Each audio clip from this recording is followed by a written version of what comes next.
तो स्टूडेंट्स, आज हम जिस टॉपिक पे वीडियो बनाने जा रहे हैं वो वीडियो बहुत ही इम्पोर्टेंट है। टॉपिक बहुत ही इम्पोर्टेंट है जो आजकल हाईलाइट भी हो रहा है न्यूज़पेपर्स में भी।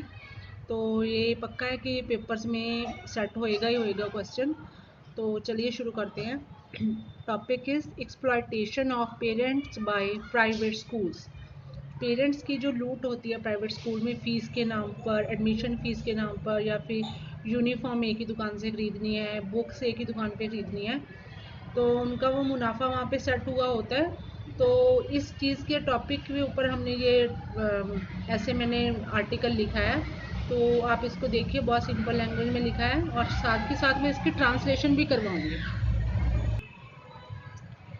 Value based education is the right of every children. कि एजुकेशन है जो वैल्यू के आधार पर हो तो हर एक बच्चे का हक है। But now a days education system is becoming so expensive. Expensive means कीमती, बहुत ज़्यादा महंगा बन चुका है। पर आजकल के दिनों में जो एजुकेशन सिस्टम है बहुत महंगा हो चुका है। Thousand of public schools are sell education at higher prices. हज़ारों स्कूल है ऐसे पंजाब में या फिर इंडिया में, आप कहते हैं इंडिया में तो गिनती ही नहीं है कोई। Thousands of public schools are sell education at higher prices. Sell means बेच रहे हैं शिक्षा को, एजुकेशन को बेच रहे हैं एट हायर प्राइसेस, अपनी मन मर्जी के रेट्स पर।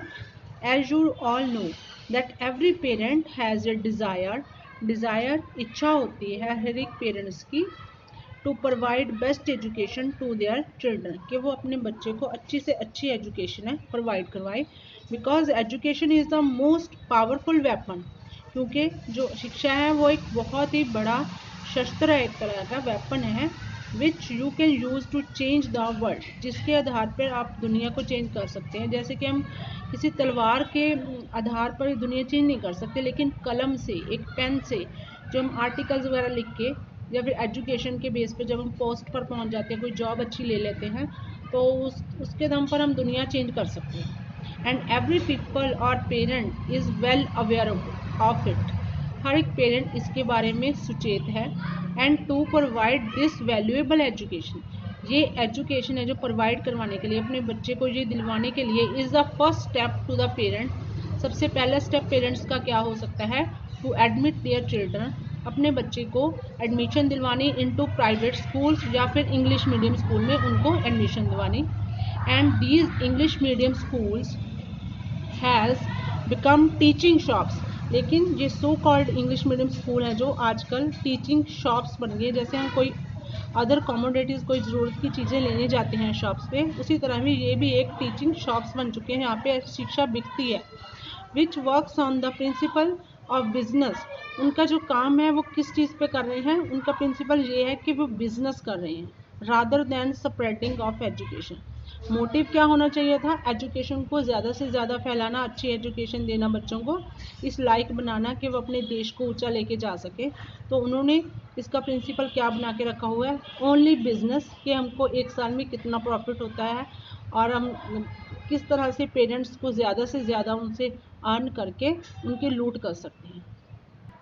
Next line, private schools give tempting advertisement in the newspaper. Advertisement, इश्तिहार देते हैं। जब भी एडमिशन का सीज़न होता है मार्च अप्रैल में, तो प्राइवेट स्कूल्स क्या करते हैं? बहुत आकर्षक इश्तिहार देते हैं इन द न्यूज़पेपर्स में, ऐड करते हैं अपने स्कूल की। दे हाईलाइट देयर एकेडमिक अचीवमेंट्स, जो पिछले साल के उनके बच्चों ने नंबर लिए होते हैं या फिर कोई फर्स्ट सेकंड थर्ड पोजीशन ली होती है, तो उन अचीवमेंट्स को वो बढ़ा चढ़ा के पेश करते हैं। एंड द फैसिलिटीज़, जो अपने स्कूल में वो फैसिलिटी दे रहे होते हैं उसको भी, जो दे रहे होते हैं उससे भी ज़्यादा वो बढ़ा चढ़ा के उसको अखबार में इश्तिहार देते हैं। They can provide to young students के लिए, जो अभी अर्ली में होते हैं, जैसे 10th क्लास में होते हैं, 9th में होते हैं, तो उनके लिए बहुत अच्छे अच्छे इश्तिहार देते हैं कि आपका बच्चा ऐसे ऐसे ग्रो करेगा। इंस्टीट्यूट्स के नाम पे या ट्यूशन के नाम पे बहुत ज़्यादा पैसे लूटते हैं। Fee decide the fate of a child, जो फी स्ट्रक्चर है कि फ़ीस कितनी है, ये डिसाइड करती है। फेट मीन्स किस्मत, कि बच्चे की आगे वाली किस्मत कैसी होगी। This fee structure is totally a fraud on children and parents both. जो फीस स्ट्रक्चर जिनका अपना ही बनाया होता है, टोटली एक फ्रॉड है, एक धोखा है ऑन चिल्ड्रन बच्चों के लिए एंड पेरेंट्स बोथ दोनों के लिए. And no government is taking responsibility. हमारी कोई भी गवर्नमेंट इस चीज़ के लिए पिछले कई सालों से रिस्पॉन्सिबिलिटी नहीं ले रही है to stop this illegal looting. Illegal मतलब गैर कानूनी जो लूट हो रही है उसके अगेंस्ट, या फिर फ्रॉड जो ये धोखे हो रहे हैं एडमिशन फीस के नाम पे, डोनेशन के नाम पे, उसके अगेंस्ट गवर्नमेंट कोई भी स्टेप्स नहीं उठा रही है. नेक्स्ट हम देखेंगे कि सोल्यूशन क्या है. People should aware of this. People should aware of this. जो लोग हैं उनको इसके बारे में सचेत होना पड़ेगा. And our government should declare this looting and illegal increasing fees.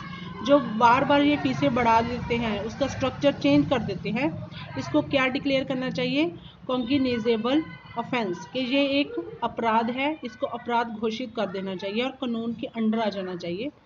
And specially in covid period, जैसे कि 2019 या 2020 में कोविड का पीरियड चला था. Every business suffered a lot crisis of money. हर एक का बिजनेस है, इसमें इसका लॉस हुआ है, हर एक ने पैसे की तंगी देखी है.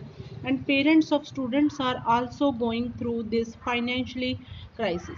जो बच्चों के पेरेंट्स हैं उन्होंने भी इसके अकॉर्डिंग ही, मतलब उनको भी फाइनेंशियली बहुत ज़्यादा लॉस हुआ है क्योंकि इनकम बंद हो चुकी थी.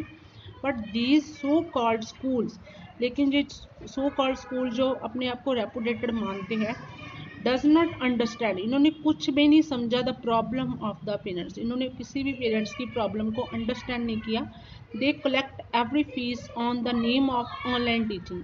इन्होंने अपनी फ़ीस लेना जारी रखा कि हम ऑनलाइन टीचिंग करवा रहे हैं, लेकिन ऑनलाइन टीचिंग उतनी वैल्यूएबल नहीं होती है और उससे भी ज़्यादा ये कॉस्टली पड़ जाती है पेरेंट्स के लिए, क्योंकि उन्होंने मोबाइल बाय करके दिए बच्चों को. ओनली स्मार्टफोन के बिना ये ऑनलाइन टीचिंग हो नहीं सकती थी. और इंटरनेट का कनेक्शन लिया, उसके चार्जेस उन्होंने भरे पेरेंट्स ने, तो उसके अकॉर्डिंग इन्होंने कोई फ़ीस माफ़ नहीं की या कम नहीं की, बल्कि ऑनलाइन टीचिंग के नाम पर इन्होंने फ़ीस ली है बच्चों से.